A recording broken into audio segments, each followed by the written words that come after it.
ప్రభునందు ప్రియమైన సంఘబిడ్డలకు, దేవుని పిల్లలకు ఈ ఉదయకాల సమయంలో ప్రభువైన యేసుక్రీస్తు నామములో అందరికీ వందనాలు తెలియజేస్తూ ఉన్నాను.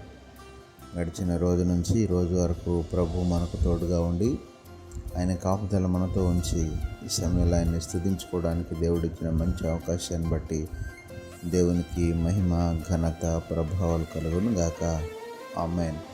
అనుదిన వాక్యాహారం ద్వారా ఈరోజు దేవుడు మనకిస్తున్న వాక్య వాగ్దానం, యెహోవాను వెతకువారు హృదయమందు సంతోషించుదురుగాక అని 105వ కీర్తన 3వ వచనంలో మనం చూస్తూ ఉన్నాం.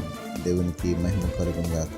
ప్రియమైన దేవుని పిల్లలారా, ఈ మాటను మనం గమనించినట్లయితే దేవుని వెతికేటటువంటి పిల్లలు అనగా దేవుని మీద ఆధారపడిన వారు, దేవుని యందు విశ్వాసం ఉంచిన వారు, దేవునితో పాటు సహవాసం చేస్తూ వాక్యానుభవం కలిగి దేవునిలో ఎల్లప్పుడూ నిలిచి ఉండేవారు ఏమంటున్నాడంటే, హృదయమందు సంతోషించుదురుగాక అంటున్నారు. దేవునికి మహిమ కలుగునుగాక. అంటే దేవుని వెతికేటటువంటి పిల్లలకు హృదయంలో సంతోషం పొంగి పొరులుతూ ఉంది.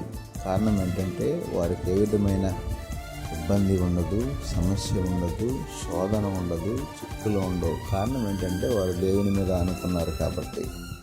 హృదయంలో సంతోషం అనగా తనకున్నటువంటి పరిస్థితులన్నీ కూడా ఎప్పటికప్పుడు దేవుని ద్వారా చక్కబెట్టుకుంటూ తన యొక్క ఆత్మీయ జీవితాన్ని, తన కుటుంబ జీవితాన్ని కూడా సంతోషంగా దేవునితో ఆశీర్వాదభరితంగా మార్చుకుంటూ ఒక హృదయానందాన్ని పొందుకునేటటువంటి స్థితిని దేవుని ద్వారా వారు పొందుకుంటారని మనం ఇక్కడ వాక్యానుసారంగా ప్రభు మనతో సెలవిస్తున్నారు.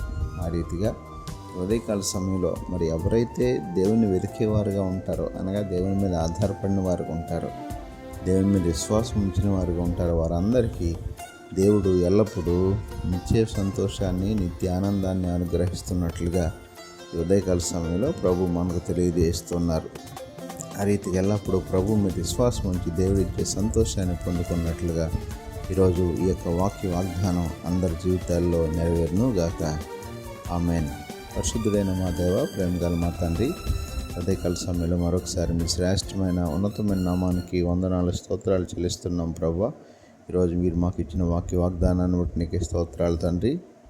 నీ పిల్లలైన వారందరికీ ఈ రోజంతా మీరే తోడుగా ఉండి సహాయం చేసి నడిపించండి. ఈరోజు పుట్టినరోజు, పెళ్లిరోజు జరుపుకుంటున్న బిడ్డలు ఎవరైతే ఉన్నారో వారందరినీ పేరు పేరున దీవించి ఆశీర్వదించమని యేసు పరిశుద్ధ నామమున అడిగి వేడుకొనుచున్నాము తండ్రి.